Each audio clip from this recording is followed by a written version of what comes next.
প্রত্যেকটা সহযোগিতা আমাদের কাছ থেকে নেবে না। কথা ঠিক না বেশি? কারণ ইমাম উঠবে তোমার এলাকায়, তুমি একদিন আওয়ামী লীগ করবা, আর মূল পরিবর্তন হয়ে গেলে তোমার চেহারা পরিবর্তন করে তুমি আরো দল করবা, আর তোমার তোমার সাথে মত না মিললে তুমি ইমাম সাহেবের বিরুদ্ধে যাবা। এই বাংলাদেশের ইমামদের সমাজের বিরুদ্ধে বরদাস্ত করবে না। কথা ঠিক না বেশি?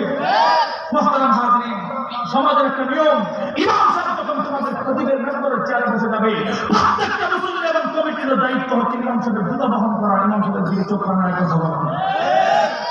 কথা ঠিক না বেশি?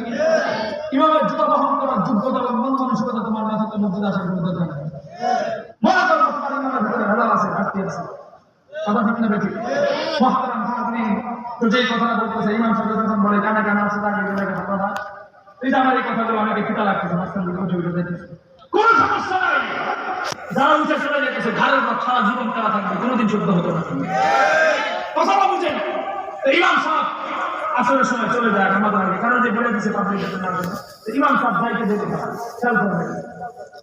কিছু মুসলিমের ইমাম সাহেব থেকে নামাজ পড়তো, ইমাম সাহেব নাই মুসল্লিও, ইমামও নাই মুসল্লিও, তাহলে বোঝা গেল ইমাম সাহেব থাকলে মানুষের ইমানের পাওয়ার বাড়ানো কমে। ছোট্ট বাবুকে নিয়োগ করছে প্রতিদিন মাস্টার কাছে যাওয়ার আগে ওই ধর্মীয় গুলোর কাছ থেকে আসমানি জ্ঞান শিখবে। এখন প্রতিদিন যখন ধর্মীয় জ্ঞান শিখে তো আসা যাওয়ার পথে আল্লাহর কাছে বলে, আল্লাহ তুমি আমাকে একটা রাস্তা তুলে দাও। পরে তো আমি আর সহ্য করতে পারতেছি না, আল্লাহ দোয়া কবুল করে নিয়েছে। হঠাৎ করে একদিন চৌরাস্তার মাথায়, চৌরাস্তা বুঝেন আপনাদের গাজীপুর চৌরাস্তা আছে না নাই? একটা দিয়ে ময়মনসিংহ ঢুকে, আরেকটা দিয়ে টাঙ্গাইল ঢুকে, আরেকটা দিয়ে ঢাকা ঢুকে, এরকম ভাবে 4 রাস্তার মধ্যে আছে। খেয়াল করবেন এই 4 রাস্তার মাথার মধ্যে একটা জাম পড়ে গেছে। কি পড়ে গেছে? জাম পড়ছে। জাম পড়ার কারণে অনেক মানুষের ভিড়।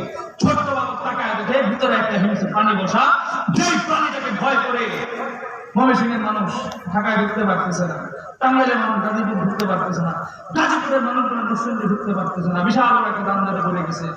এই সমস্যার কারণে ছোট্ট বাবু ওই ঘোড়া থেকে নামাবার পর বা গাড়া থেকে নামাবার পর তাকায় আল্লাহর দিকে তাকায় বলতেছে, আল্লাহ আমি তো তোমাকে আগের দিনে খোদা মানি, কিন্তু ওই যে খোদা না, ওই যে বন্ধ খোদা এটা প্রমাণ করবো কি করে? আজকে প্রমাণ করার সময় এসেছে। আওয়াজ করে বলেন আল্লাহু আকবার।